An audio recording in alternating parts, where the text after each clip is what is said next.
নমস্কার দর্শক বন্ধু, আমি জ্যোতিষ সম্রাট শ্রী শক্তি।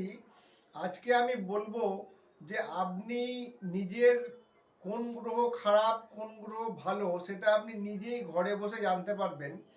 কারণ হচ্ছে যে ধরুন আপনার রবি যদি মেষ রাশিতে 10 দিন মানে 10 ডিগ্রি পর্যন্ত মানে অর্থাৎ 1 থেকে 10 তারিখের মধ্যে বৈশাখ মাসে যদি আপনার জন্ম হয়, তাহলে দেখা যাবে আপনার রবি তুঙ্গস্থ অবস্থায় ছিল।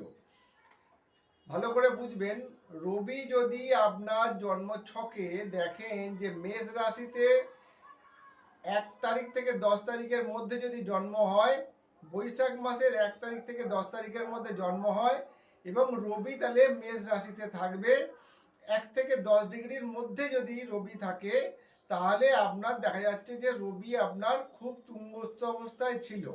এবার আপনি সেটা বুঝবেন কি করে?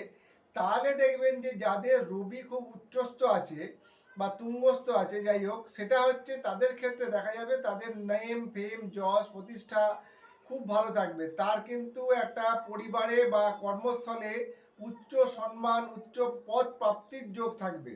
এগুলো কিন্তু আপনার রবি যদি আপনার ভালো থাকে সেইটা কিন্তু আপনি বুঝতে পারবেন। আপনার এই কারণ এই সবগুলো আপনার থাকবে এবং আপনি যাকে যা বলবেন সেই কথায় কিন্তু একটা গুরুত্ব থাকবে। এবারে যদি দেখা যায় কোনো জাতক বা জাতিকার কার্তিক মাসে জন্ম, তার 1 থেকে 10 তারিখের মধ্যে, কার্তিক মাসের 1 থেকে 10 তারিখের মধ্যে যদি জন্ম হয়, তাহলে আপনার কি হলো না, রবিটা আপনার নিচস্থ হয়ে গেল।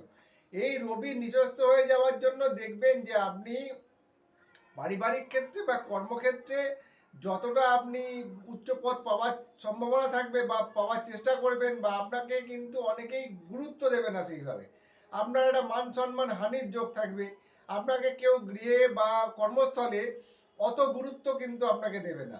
এই রবি যদি তুঙ্গস্থ থাকে, বৈশাখ মাসে যদি জন্ম হয় 1 থেকে 10 তারিখের মধ্যে, তাহলে কিন্তু আপনার যে গুরুত্ব থাকবে, যদি আপনার কার্তিক মাসের 1 তারিখ থেকে 10 তারিখের মধ্যে জন্ম হয়, তাহলে কিন্তু আপনার সেই গুরুত্ব থাকবে না আপনার ফ্যামিলিতে বা আপনার কর্মস্থলে।